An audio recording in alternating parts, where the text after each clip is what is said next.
Good morning, class. Good morning, teacher. How are you today? We are fine, teacher. How about you? I am fine too. You can now sit down. Today is another day for you to learn and discover new things. Are you ready, class? Yes, teacher. Very good. I am glad to hear that from you. And now, we will start our class with an activity called Pick Sequence. But before that, I will group you first into 3 groups. This row will be the group 1, this row will be the group 2, and this row will be the group 3. And you can select one representative to come here in front later to get the mystery box. And I have here 3 gold mystery boxes. These boxes contains mystery pictures, and inside that mystery pictures, it contains events, but the problem is that it is not arranged in chronological order. Class, can you help me arrange these pictures in sequence? Yes, teacher. I am glad to hear that. From these pictures, you identify which action happened from first, second, third, fourth, fifth, and sixth. And now, group 1, please come here. Representative group 1, please come here and get your mystery box. And also the group 2 and the group 3. I will give you 1 minute to plan what is the answer of that mystery box. And your timer starts now.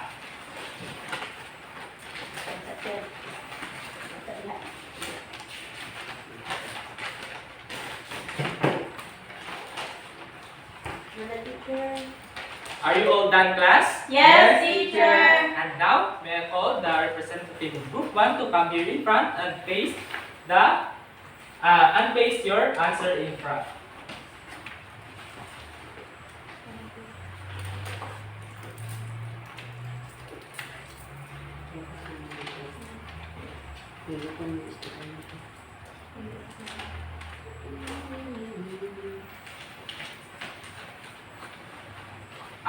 Are you sure that your answer is correct? Yes, 100%. This pick sequence shows on how a girl come to eat an apple. It starts from harvesting it up to eating it. Your answer is correct. Let's give a hand from group 1. And now, the representative of group 2, please come here in front and paste your answer.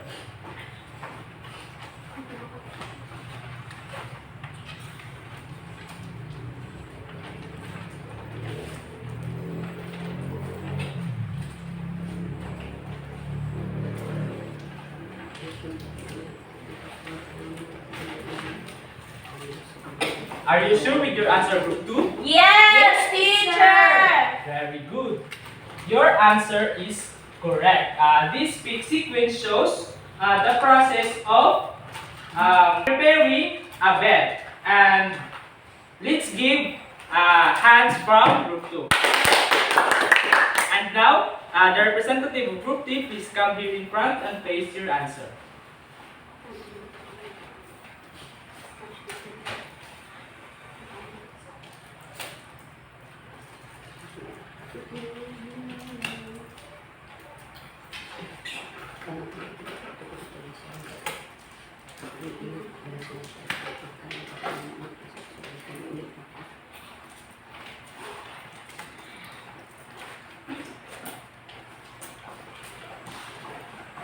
Are you sure, group 3, that your answer is correct? Yes, teacher.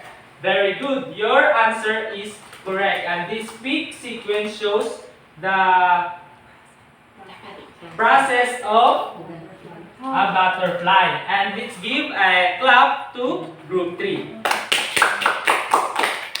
Very good, class. I am glad that all of your answers are correct. And now, class, we will have another activity called Roll Me, Tell Me. All you have to do is to assign 1 representative each group who will roll the dice. Whatever number it lands on has a corresponding questions behind it. And open it and answer the given questions. And now, who will be the representative of group 1? Yes, Joanne, just come here in front and roll the dice.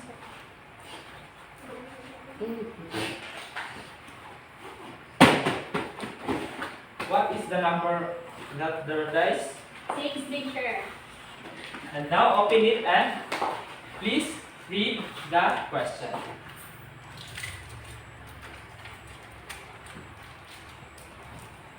It is how the problem was solved. What do you think is the answer of that? Resolution, teacher. Are you sure? Yes. Okay, please paste your answer here. Very good. Your answer is correct. Resolution, it is how the problem was solved. And now, who is the representative of group 2? Yes, Mary, please come here in front and roll the dice.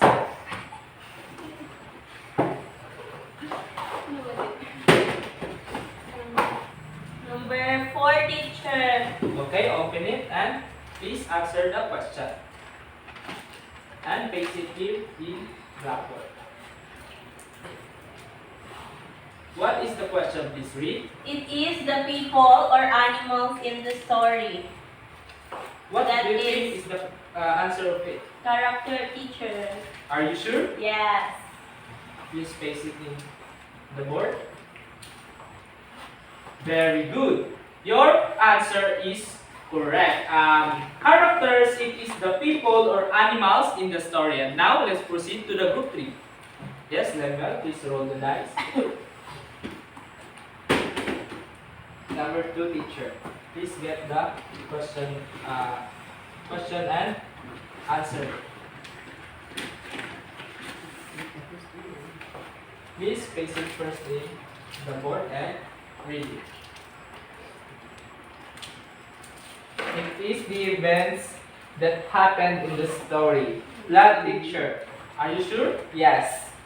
Okay, please paste it in the board. Your answer is correct. Plot, it is the events that happened in the story. And now, let's go back to the group 1 and who will be the other representative? Yes, Joanne. Please roll the dice.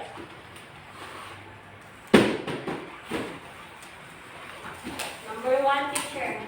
Yes, please get the question.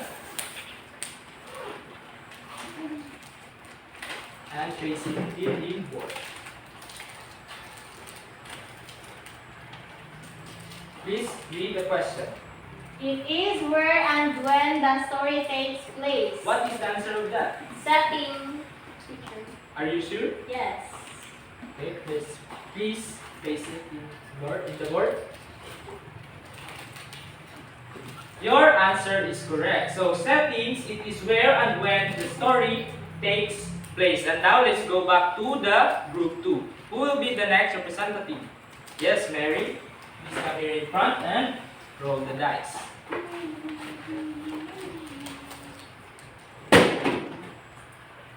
Five, teacher.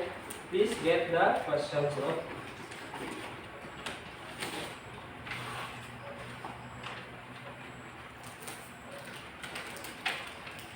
and paste it in the board.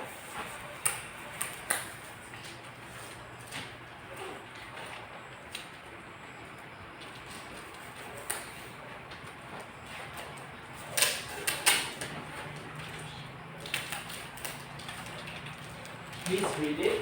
It is the main message or moral of the story. What is the answer of that? Problem, teacher. Okay, please paste it here. Very good. Your answer is correct. So the problem, it is the main message or moral of the story. And now, let's proceed to the last group and please roll the dice. Number 4, teacher. Okay, please paste it in here.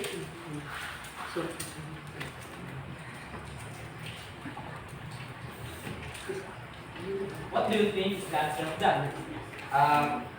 Problem, teacher. No.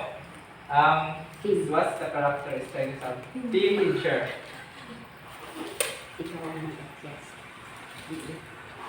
Very good.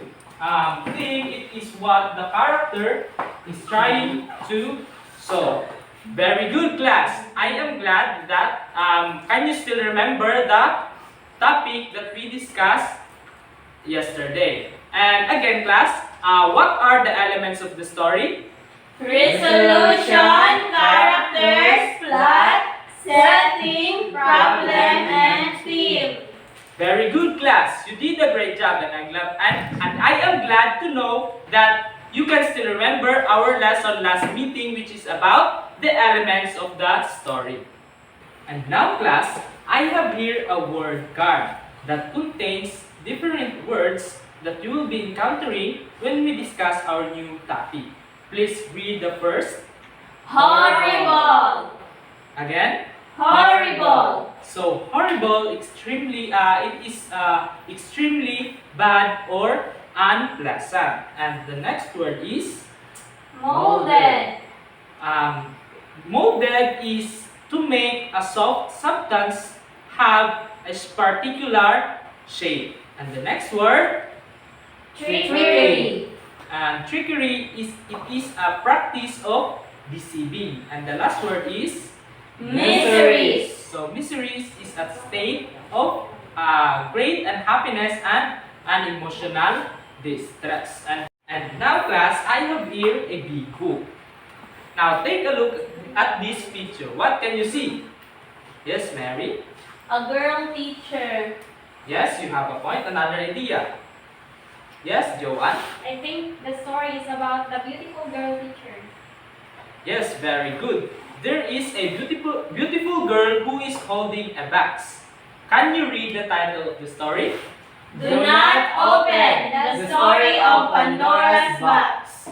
Given this title, what do you think the story will be about? Yes? Yes, Joanne? I think it's about the mystery behind that box, teacher. Very good, class. Excellent answer.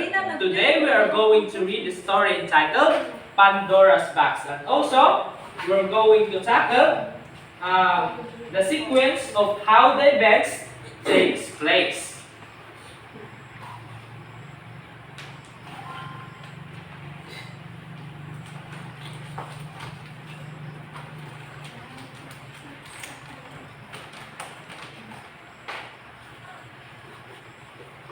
Are you excited to know about what's the story inside the big book, class? Yes, teacher. That's great. But before that, I want you to answer this chart first, and this is called the KWL chart.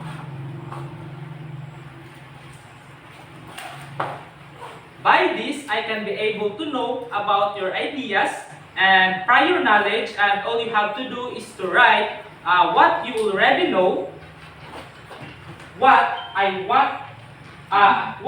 want to know, and what you have learned. And afterwards, I will choose one student to present his or her ideas to the class. I will just give you 2 minutes to write your thoughts. Do you understand, class?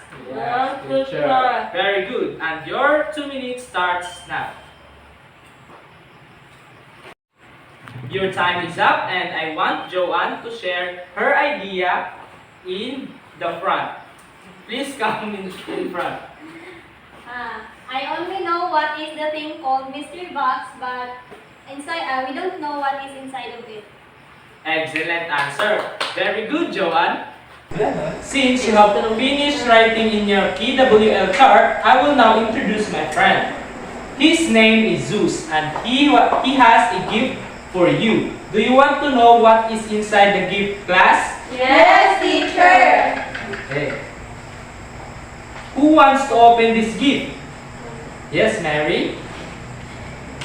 To open this gift, let us first count 1 to 5. 1, 2, 3, 4, 5.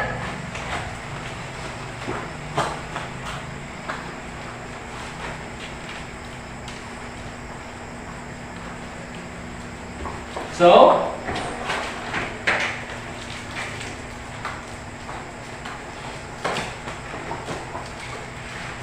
this gift contains a message coming from Zeus. He wanted you to read and follow the things that he wanted to tell you. Can I expect that from you, class? Yes, teacher. So, the first message is, please read. Listen carefully. So, you need to listen carefully. And the second is, Participate actively. so you need to participate actively in our discussion. And the third is, Raise your hand if you want to answer. yes, you need to raise your hand if you want to answer. And the last, Behave and sit properly. so you need to behave and sit properly. Can I expect all of this from you, class? Yes, teacher. I am glad to hear that from you. And now let's open the first page of the book. I will be reading first, and then you are going to follow. Do you understand, class? Yes, teacher. Okay.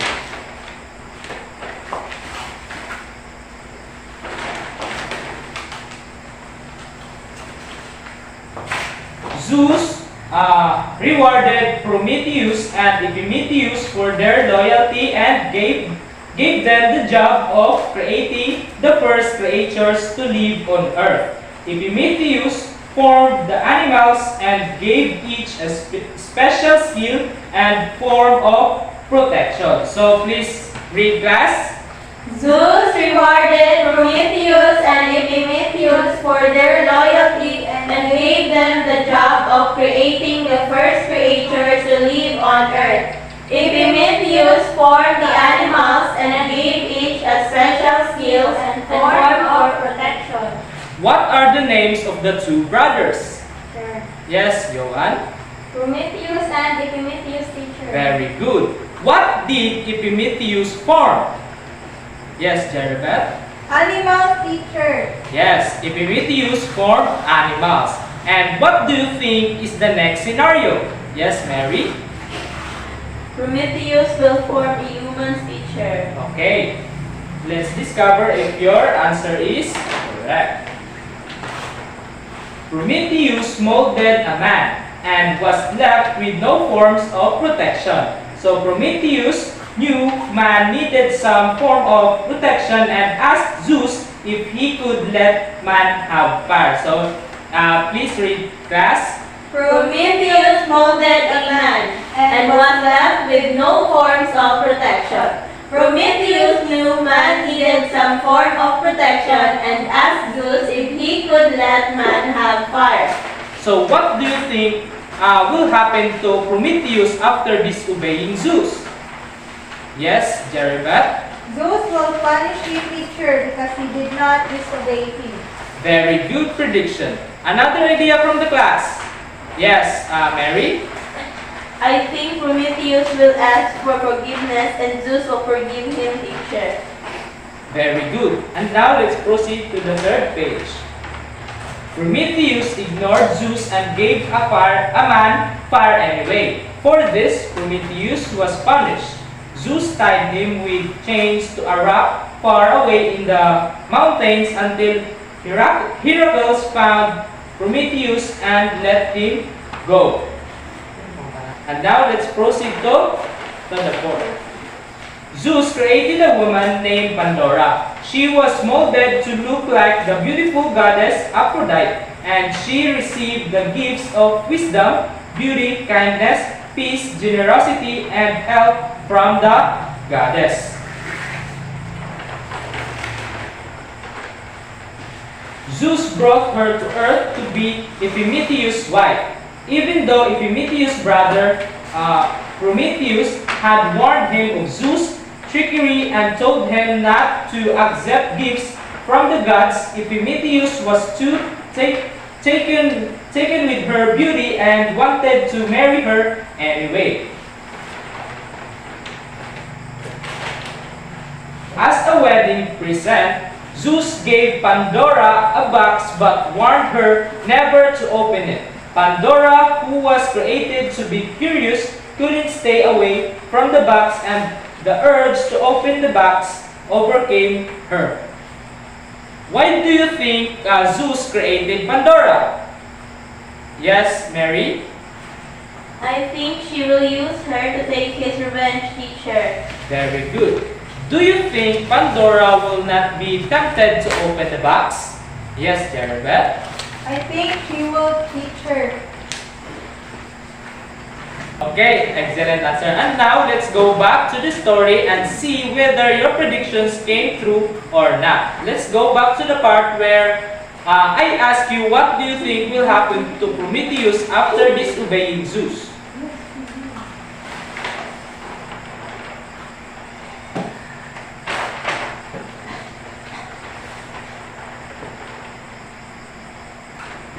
So Prometheus, what do you think about your predictions now?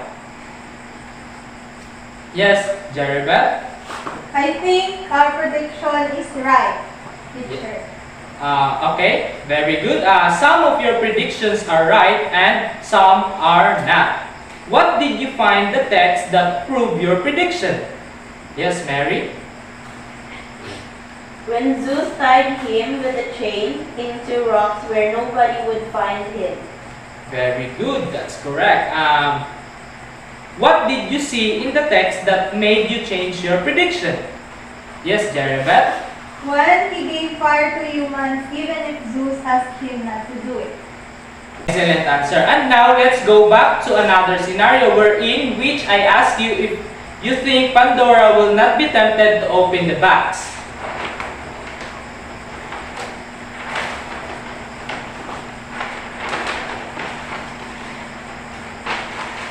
What do you think about your predictions now?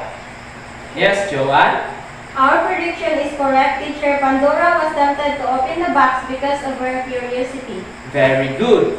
It's the same as the first one. Some of your predictions are right and some are not. What did you see in the text that made you change your prediction? Yes, Mary?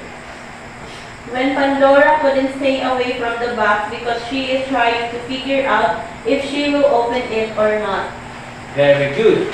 And now, since you already know what is the story all about, you can now continue writing your KWL chart about what you have learned in the story.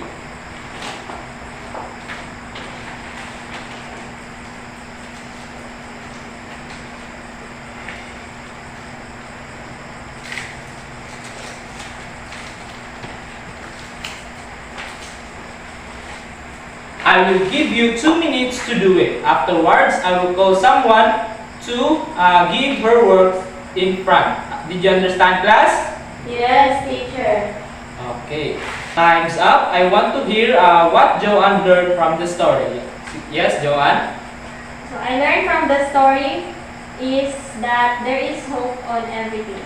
Yes, very good. And now, class, I have here a box containing your pictures. I will pick one picture and the picture that will show up will be the one to answer my question. Did you understand, class? Yes, teacher. And now the first picture is, yes, Jeribeth, please stand up. What is the title of the story? Pandora's box, teacher. Very good. And now the next picture is, yes, Mary, please stand up. Who are the characters of the story? Prometheus, Yes, Zeus, very good. That's correct. Hephaestus, That's Aphrodite, Apollo, Hermes, Athena, and Pandora, teacher. Yes, excellent answer. And now the third picture is, yes, Joanne, please stand up. What is the story all about? The story is all about Pandora's box, teacher. Yes, the story is all about Pandora's box. Thank you. And the last picture is, yes, Jeribeth. What is the moral lesson of the story? The moral lesson about the story of Pandora's box alerts you to the fact that curiosity is a useful tool for learning new things. However, disobedience combined with unbridled curiosity might lead to hazardous circumstances. That's an excellent answer. Very good. And now we will have another activity. So please read. Each group must organize the events in a sequential order as they happen in the story entitled Pandora's Box. So, I will give you 5 minutes to do it, and I will give you a piece of paper, and you are going to answer it here. Please pass. You can start now.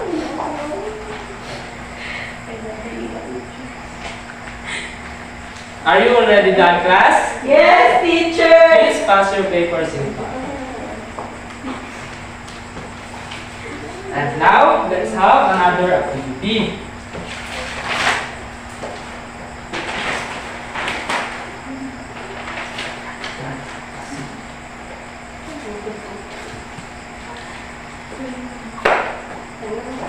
Please read.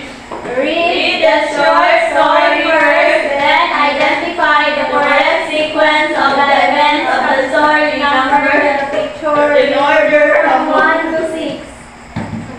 Okay. So, this is the picture that comes from the story, and you need to number it 1 to 6. Did you understand, class? Yes, teacher. Who wants to volunteer? Me, teacher.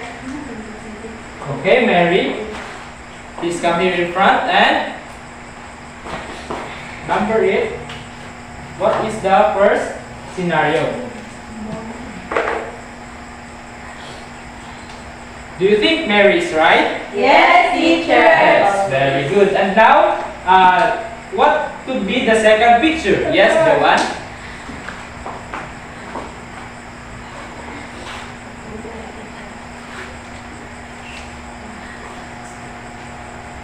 Very good. Joanne is correct. And the third picture? Yes, Jeribeth?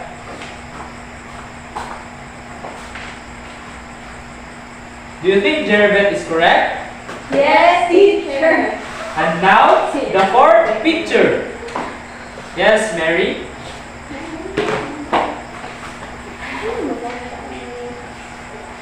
Very good. And the fifth picture. What could be the fifth picture? Me and teacher. Yes, Joanne. And the last picture is? Yes, Mary?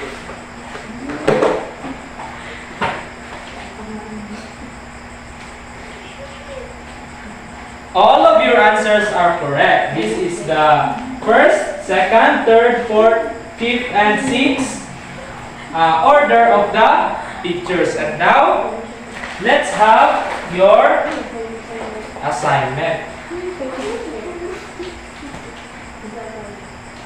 Please read, class. List at least 7 important events that happen in your life. Write it in sequential order. So you need to list at least 7 important events that happen in your life and write it in a sequential order. And that's all, class. Goodbye. Goodbye and thank you, teacher.